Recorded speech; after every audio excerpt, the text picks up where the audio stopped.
So I'm looking forward to the show here with I got two guests. This is the first time with two guests today, so I'm excited about that. And we'll see how these two gentlemen have built their company in the last year and keep on expanding and see where their goals are to take it from there. So stay tuned.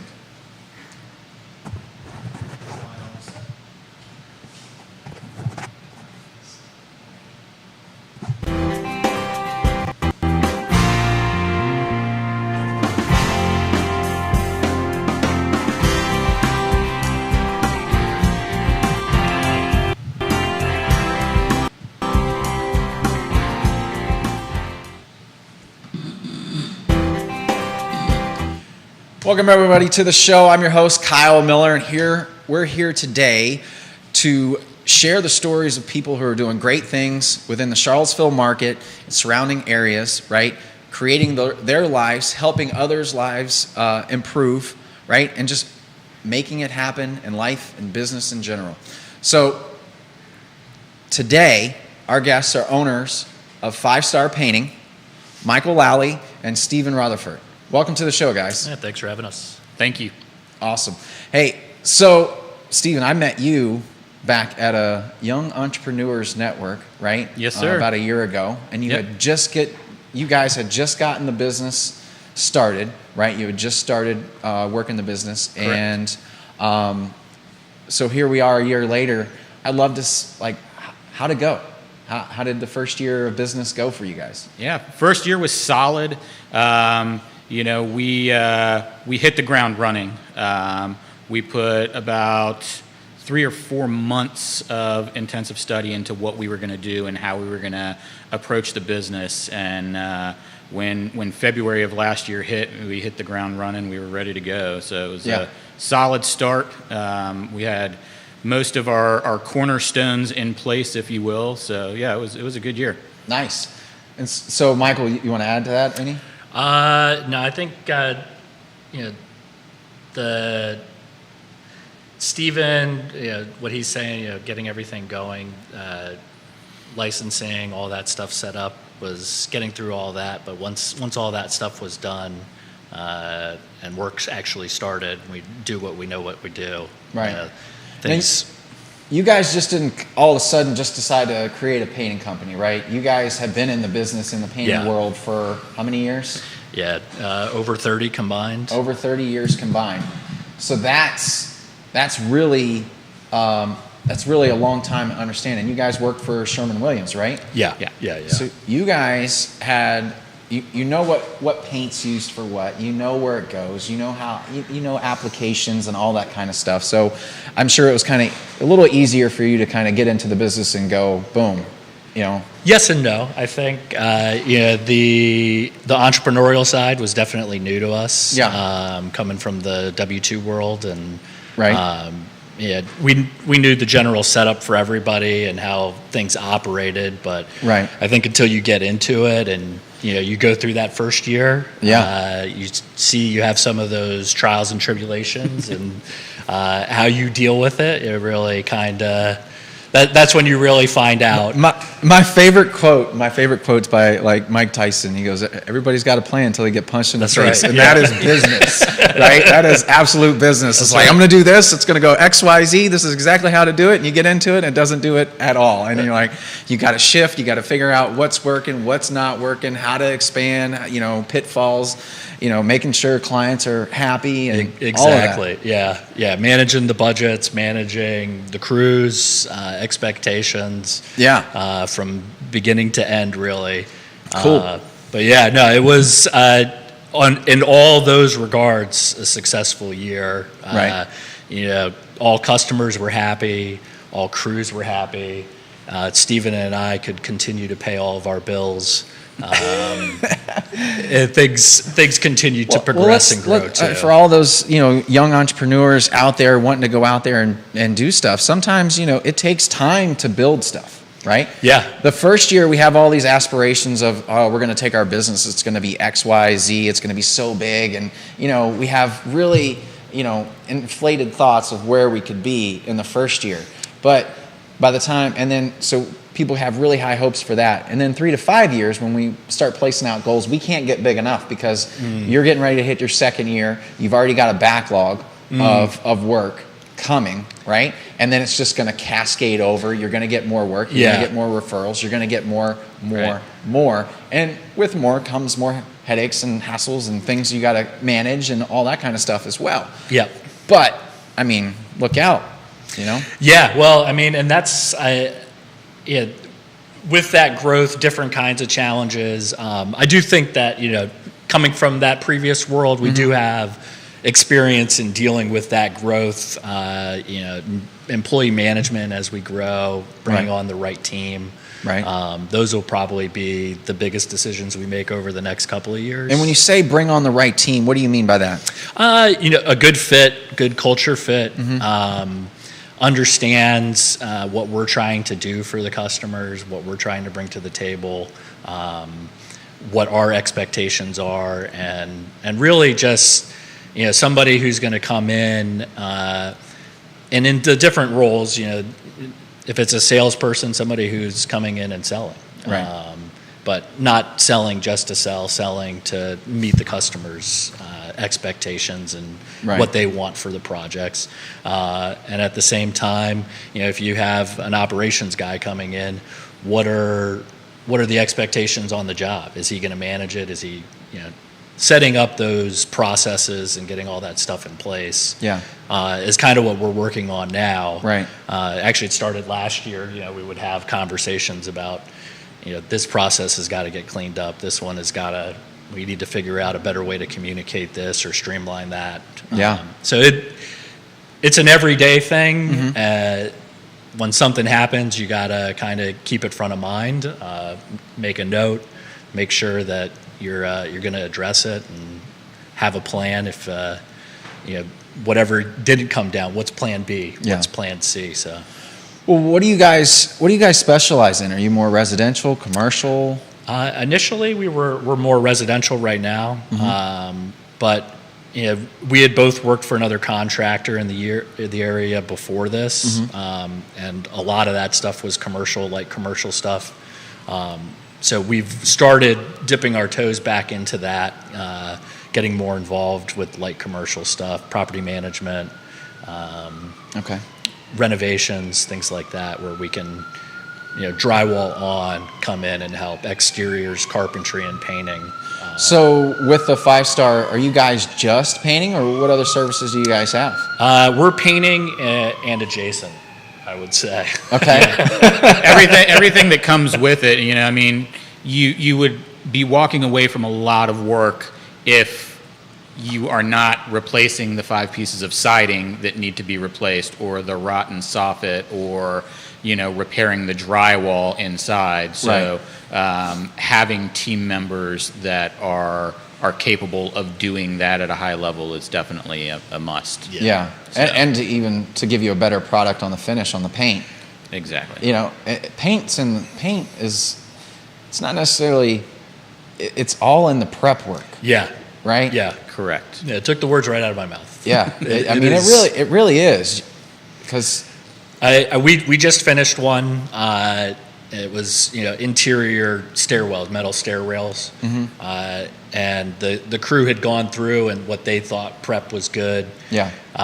We walked it, and, you know, first or second day, point out what's wrong with it, have the conversation. Right. And then at the end of the job, essentially, you know, crew was not fully believing that prep needed to take place. We, you know, of course, pushed and made sure it happened. Right. And then at the end of the day, you know, it cost the crew a little bit of time to have to go back, re-prep that stuff after they put the coating on and see exactly what we're talking about. Right.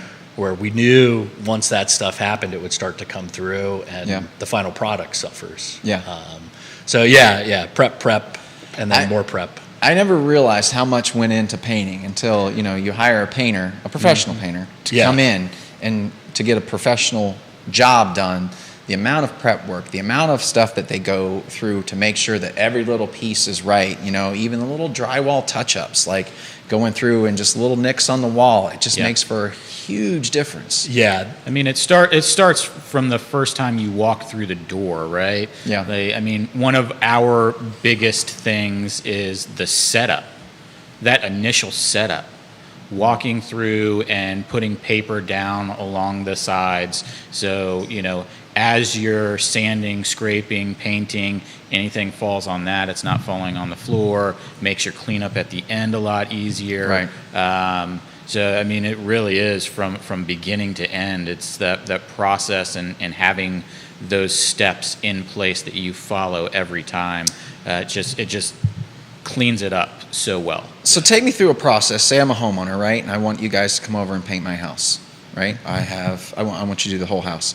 Take me through the process of how that works. Yeah. So, I mean, I run the estimates. So I kind of am the initial face, put the proposal together, which is super important, especially when you're doing larger projects for homeowners, to have a detailed proposal and seeing everything that is involved is important. So when they get our proposal and then they get another proposal that has handwritten, $10,000 paint interior. Right.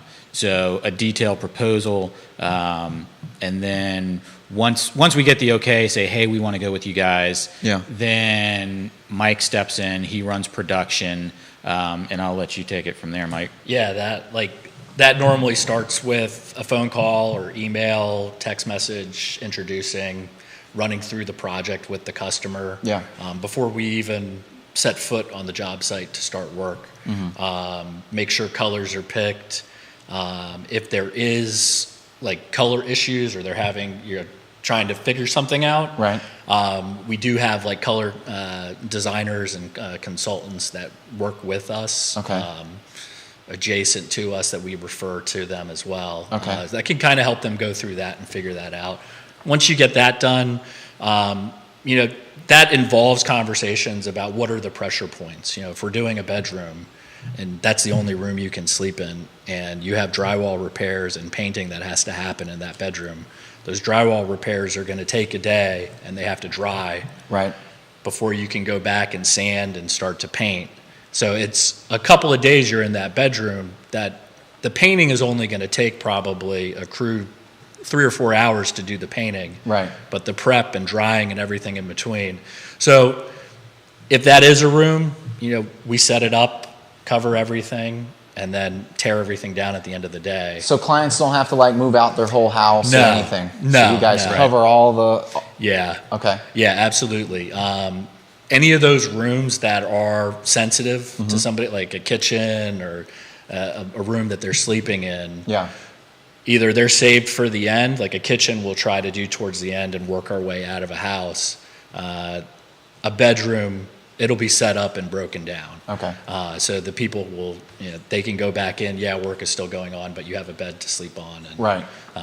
place Oh, to lay so your okay. head. So that, they get half the wall done. They get 2 walls done on a 4-wall bedroom. Yeah. They'll come back tomorrow and fix, but your bed's still there. You can sleep there. Everything's picked up. And you put it all Exactly. back down the next day. Yeah. Correct. So Yeah. you try to eliminate the amount of exposure that your clients have to deal with. You're a professional company. You can come in.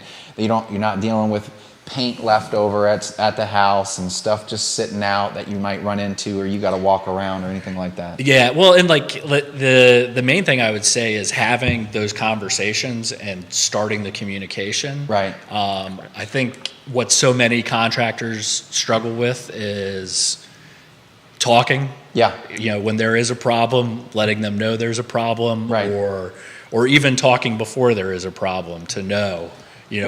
And that prevents most of the problems. If you can identify the pitfalls up front and say, hey, this is what we're going to do, X, Y, Z, and set the expectations, Yep. that's the problem. That's 90% of conflict comes from Yeah. miscommunication. Yeah. 100%. You know? I'm an over communicator if nothing else. Oh, Yeah. Until somebody says, I get it. Oh boy, Yeah, oh stop. boy, is he. I get it, man. Just get in here and paint. I got it. I get it. I read the thief. No, but I mean, but everybody's different. And that's the hard part about Yes. business, right? So Yeah. you've got to go. You know, this person needs a lot of detail. This person doesn't need a lot of detail. But you Yeah. got to make sure that everybody is happy with it. Yeah. Yeah. And that's the, on the estimating side up front, those are the conversations, right? With, 20 some odd years in the industry at this point, my eye goes to things that a lot of people might not see. Right. Give us an example. A seam in the ceiling. Yeah. Somebody might say, that drives me absolutely nuts. I need that fixed. Right. I've talked to people that say, I don't walk around with my head up like that looking at the ceiling. Right. Not a big deal, paint over it. Yeah. And all of that stuff can be fixed, but it's just time. Yeah. Which is money. Yeah. So having those conversations when I'm doing that initial walkthrough so that I can get a feeling for what those pressure points are, as Mike stated, Yeah. what are the things that are important to you? Right. Because the biggest challenge that we face is understanding those expectations. And if there's one thing that we want to do on every single job, it's exceed expectations. Yeah. So, yeah. I mean, that's a lot of people say it, but I truly feel that you guys believe it, and you Yeah, guys live by that. It's like, 100%. hey, we're doing it right by the customer and making sure that they Yeah. get the job that, they deserve. Yeah. And like Stephen was saying, that doesn't mean necessarily that, we're going to spend 10 hours painting a room. Right. It's, if you just want to change a color, we can come through and do a townhouse in a day if we're just doing walls and there's no repairs. Right. You can We can be in and out. you can be in and out, but if you have repairs that you want to get done, and Stephen, like he was saying, the conversation starts there. Right. So the customer starts getting introduced to the process and how things go. And then once things start going, they get cell phones, emails. I annoy them and tell them over and over, call me. Yeah. If you see anything, extra set of eyes are always good thing. Yeah. And this is ultimately your house, your project. Yeah. We're just here doing it for you. Right. So if you're not happy at the end of the day. You're the boss. Yeah. Yeah. Those, pushing that open communication and really trying to, make people feel comfortable enough to reach out. Because I know, there's a cohort of people out there too that they'll see something and not feel comfortable reaching out and saying something to somebody. Right. So, Or they think, oh, they'll get it. yeah. Yeah. That's something that I see, but they'll get it. Yeah. What do you recommend? Say, obviously I flip a lot of houses and stuff, and what I do when I see stuff, painters and just things on the punch out list and stuff, is just blue tape. Do you just give the blue tape to your clients and let them go through, or how do you finish out projects? That's, I would say, customer to customer. Okay. I have done that. Like Okay. if they have a lot of stuff and they're worried about it. Yeah. By all means, hit what you have. Right. We'll take pictures, make sure everything gets buttoned up. Yeah. Most of the time, You're not there. so I'll be on a job every day. Right. And we'll have a lead guy who runs the job. Yeah. By the time we get to the end of the job, typically all that stuff has been addressed. Gotcha. So as we go through rooms, as things get completed, if you're doing a whole house, I'm not waiting until the last day to check off on rooms that are done. Yeah. Those rooms get checked and we're out. Yeah. And then you just narrow the scope and keep narrowing it down to kind of minimize any potential curveballs or last minute headaches. Right. What are some of the challenges that you guys face in your business? Oh man. I would say right now it's brand awareness. We're a year in, Yeah. and we are still growing. Yeah. So I think once people are starting to see what we do, how we do, Yeah. that's getting better, but I mean, we're still in the infancy stages of something that we want to grow and have around for a long time. Right. So really, I think it's brand awareness at this point is the biggest challenge that we face. Yeah. I think having a well-rounded type of work that we do, from nice interiors to exteriors, light commercial, and making sure that, those decision makers that are out there commercially are aware that we're around. Right. Residentially, I think word of mouth is the biggest thing that you can get. I think that's probably the biggest challenge that we face right now. Yeah. I think strength-wise, like you said at the beginning of the show, Mike and I, 17 years with Sherwin-Williams here, 14 there. We know all of the local contractors well.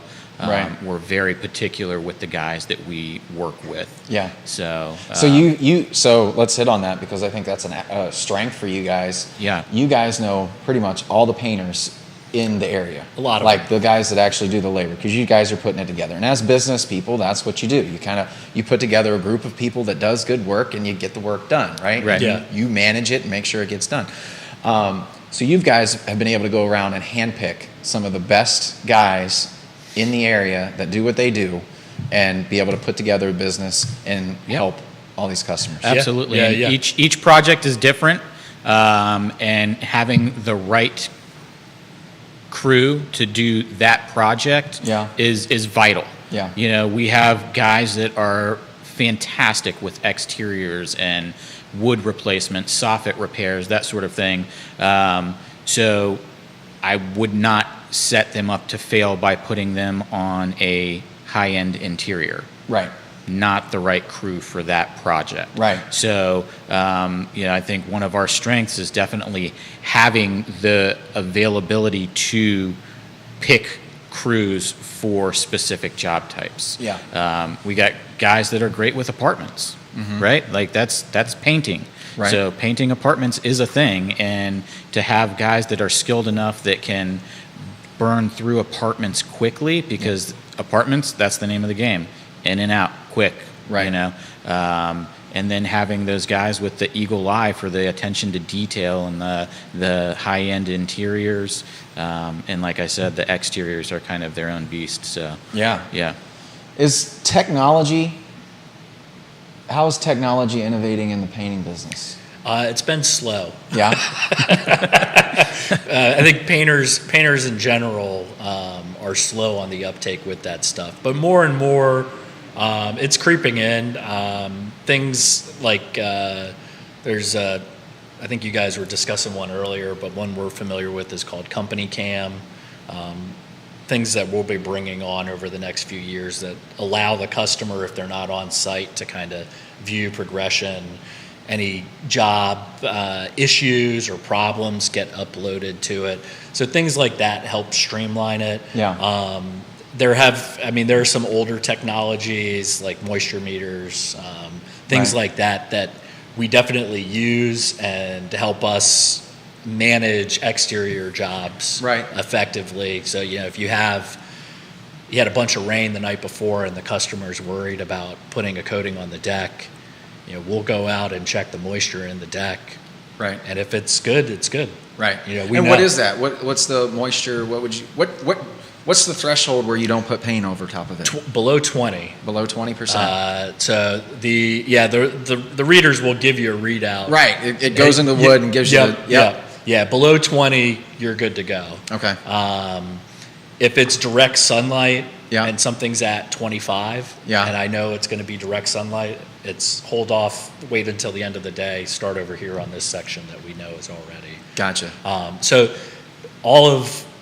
But having things like that, those things help. I think as a business, Estimating software. Yeah. And then the socials, really, marketing. Yeah. And a lot of painters don't treat their painting companies like a marketable brand. let's change that. A lot of contractors, period, Yeah. you know, Yes. they don't look at themselves as a brand. They don't look at themselves as a company. They just look at themselves as a guy in a truck, Yeah. you know. And this is what I do, Yeah.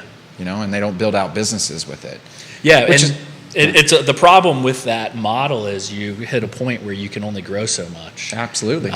So, I mean, I think the idea for us is to build something that's scalable and can continue to produce that kind of high quality and pinpoint projects and products for the customers that we're doing now. Absolutely. Absolutely. It baffles me. I hear it all the time. It's like, well, nobody can do it as good as me, right? With contractors. That's like their famous, it's like the most famous thing they've ever said. But in all reality, there are multiple people that do great jobs. Yeah. You know, there's so many talented people out there. I wish we had more, right? Right. Yeah. Because the field is getting smaller and smaller of qualified individuals that Yeah. can do work. Yeah. And that's a big thing. Yeah. Finding people that are reputable, that don't, you know, you may think it's here's the thing with contractors, you may think the price is expensive, but then go hire somebody that doesn't know what they're doing. Then it Right. doubles the cost of the project. Yeah. Right? Yeah, yeah. Because Then then you you do got to do it again. Doing it twice. Yeah. You know, and that's never any fun. Yeah. No, we've gotten a couple calls from people that chose the wrong contractor. Yeah. And And you how do know, those calls go? What, like, when you walk into those, I know they tell you the story. Well, he told me he was going to do X and Y, and then he took half money up front, or whatever it is. Yeah, yeah. And I try to avoid getting into that side of thing because really, like, what happened previously Yeah. doesn't really impact me. And if there's one thing that I don't want to do, it's talk down on somebody else's business. Right. There's always two sides to every story. Exactly.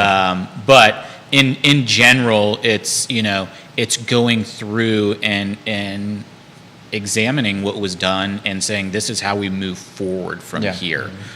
This is what it's going to take now to repair or correct, and really just trying to move the conversation forward instead of looking back and getting more frustrated with what was. Yeah. Trying to reassure them, hey, we're here now. This is what we're going to do, and we're not going to leave until we have it right for you. Right. So I think really it's more of staying positive, moving things forward, and keeping that conversation going. Yeah. Yeah. No, I think you're right on that. Because what happened, right? Right. You know, all Absolutely. I can control is what I can control. Yeah. You know, and this is what I can do. I can make sure that we get it done right for you, and you have a good product, and Yeah. you can give me a referral. 100%. Yeah. Well, and they normally see it relatively quickly, or they're calling us back after that because they saw it initially, that we go through it a little bit differently. Yeah. We talk to them a little bit differently about the project and what they're trying to do. So it's not always the best thing. Sometimes it's somebody calls and the client could be, or the customer could be the Right. problem. The contractor might have been fine. Right. So I mean, and that's the thing too. It's like you get it on both sides. I mean, some people are great to work with, and some people aren't. It's just it's part of it, Right. yeah, and you never know until you get there. yeah. Did the Right. contractor get fired, or did the customer get fired? So- Yeah, exactly. So do you guys do any, like, when you hire these guys, do you onboard, you set the expectations of how we expect to go through houses, what, how you talk to them, how you address them? Because my favorite, you can say that the best fast food chain is Chick-fil-A, right? And the reason why Chick-fil-A is so good, it's not because their chicken's great, right? It's because, my pleasure, how can I help? Right. My pleasure. Every single time you go in there, you feel happy, you feel Yeah. great. Like, do you guys, what do you guys do? How do you handle that? So yes and no. Yeah. The jobs are all a little bit different, so there's different setup.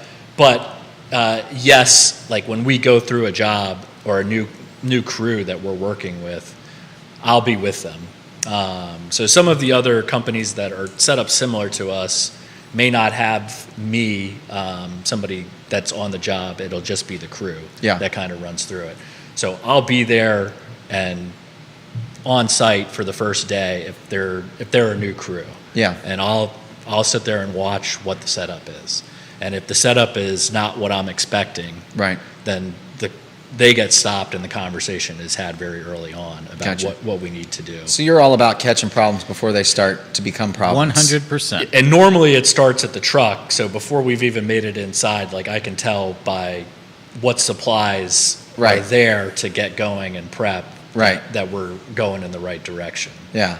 How many guys are there? What we'll have a conversation. What's your plan for today and Yeah. for this project and how you're going to complete it? Right. Because they are subs, so they'll complete the work, and we will push them and give them the best guidance on what to do. Yeah. And then if they are not doing that, we will stop them and say, hey, Yeah.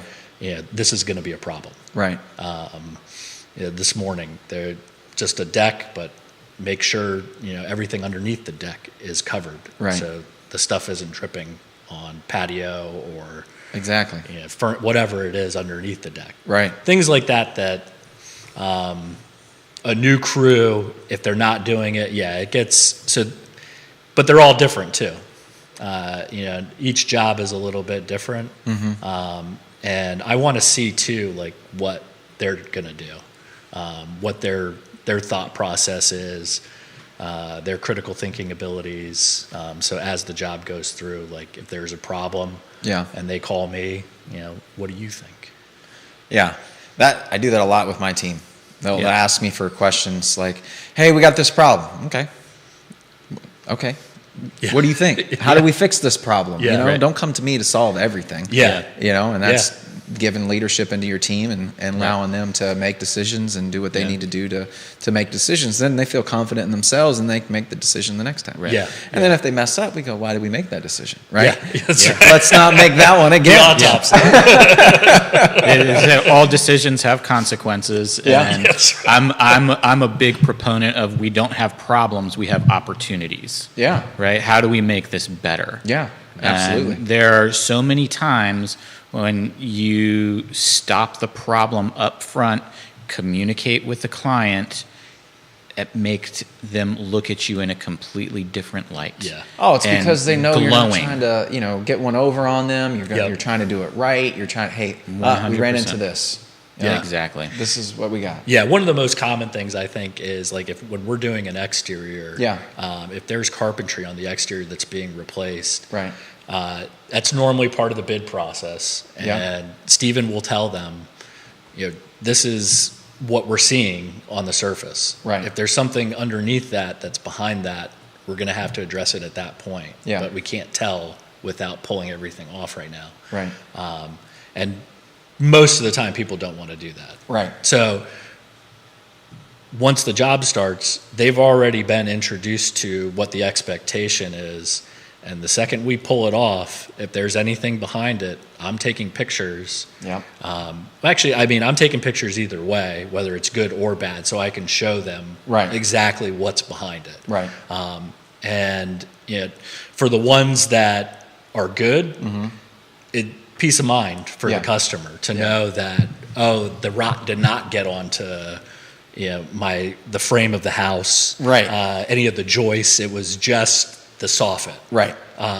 So things like, but it starts with Stephen. Yep. It's followed up, it gets hit again, and then communicated to the customer and made clear. And if there is a problem, then this is what we're looking at. Yeah. And then we got to decide how to move forward. And let's be clear, like painting is not just a aesthetic, right?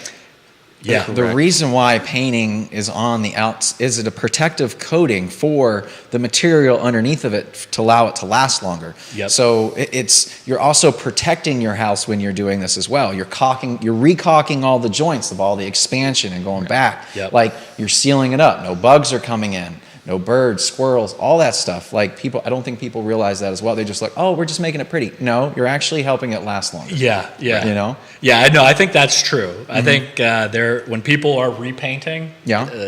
exterior or interior. Yeah. It is a beautification of the home. Right. That is primary in the mind. Right. But you're absolutely right that, I mean, part of the reason we got into this is because we know that it's a protective coating. Right. It's needed. Yeah. You need to do it. Or over time, water is mean and cruel. Ooh, man, and unforgiving. with the amount of houses that I buy, right, and the amount of water damage that comes along with it. Yeah, water is what we need to survive, but it'll also destroy anything in its way. Yes, it will. You know what I mean? Yes, it will. Yep. If even concrete, Oh, yeah. Yeah. If enough water has Freeze thaw. its time with it, yeah, Freeze thaw is brutal on concrete. it's crazy, right? And people don't realize. Nope. And it's, it happens slowly over time. You check it 1 year and you're like, oh, no, it's good. Yeah. And then, 6 months later, Yeah. maybe not. Yeah. So definitely get on there and get that painting in. Guys, what do you guys see in the next 5 to 10 years in this business? How do you see it changing? Ooh. 5 to 10 years, I think labor is going to be a huge factor. Okay. Rates aren't going down. Yep. Labor's not getting cheaper. Right. Materials, I think we're already seeing, material costs that are climbing. Interestingly, in the construction industry, paint is one product that increases in price and never Comes decreases. Wood, everything else kind of runs the peaks and the valleys, and it'll go up and it'll come down. Right. Paint just goes up. Yeah. 17 years with the company, I never saw a price decrease Yeah. in materials. Right. So, I think, those things all, and how do you sell that? Yeah. It's getting expensive when you're looking at, to paint a 12 by 12 room, you're almost $300 in material. Yeah.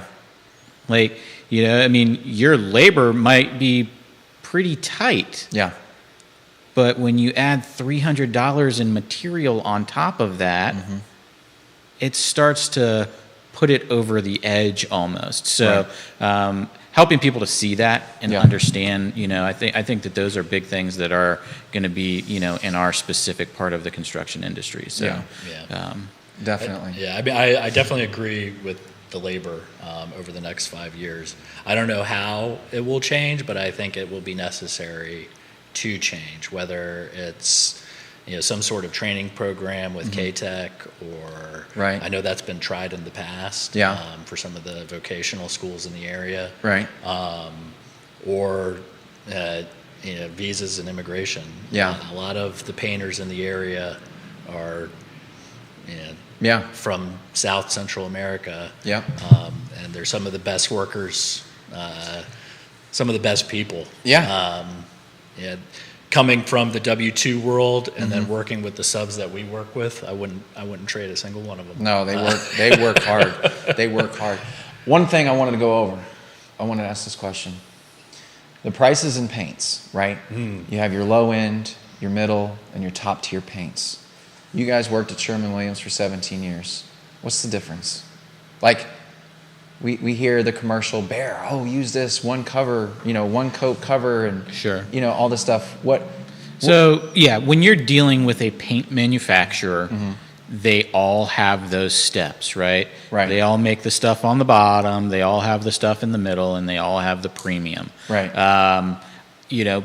Premium is any more interior-wise, you're looking at, that's where technology has advanced in paint, right? Okay. You have a washable flat paint. Okay. So, you have lots of benefits from that. Mid-grade, solid product, coverage is good. Yeah. Maybe missing a little bit of the washability. Okay. And then you have the bottom dwellers, and that's, I think, self-explanatory. doesn't It's- cover well, and people think like, oh, they just buy the cheap paint. Yeah. But you can really tell the difference. If you're getting bottom of the line cheap, Yeah. you definitely can tell the difference. Yeah.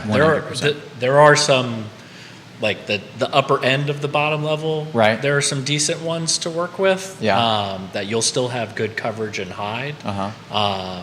But probably not the durability. Like if you ever are bored and you're sitting home on a Saturday night, Right. if read through like a product data sheet on, Yeah. on a paint. I got to be really bored, honestly. Maybe it's a Friday There's night. nothing going on if I'm doing that. Because they go through it all, Yeah. mill build, and I think that's probably the other difference, how scrubbable the higher end stuff is. Yeah. And they test all that. Yeah. So how many scrubs did the machine go Okay. before the coating actually I think we wore through? could geek out on paint, Yeah. with our experience. Yeah, you guys have been in it. Yeah, and that's I oftentimes find myself apologizing to my clients in an estimate. I'm sorry. My wife calls it the paint card. Yeah. Conversation's over. That's funny. Well, guys, where do people find you? Where's the best place for them to look you up, contact you about doing business with you guys? Yeah, absolutely. I think our website is first and foremost www.fivestarpainting.com Okay. /Charlottesville. Okay, Yep, absolutely. gotcha. And you can find your schedule. We have an online scheduler.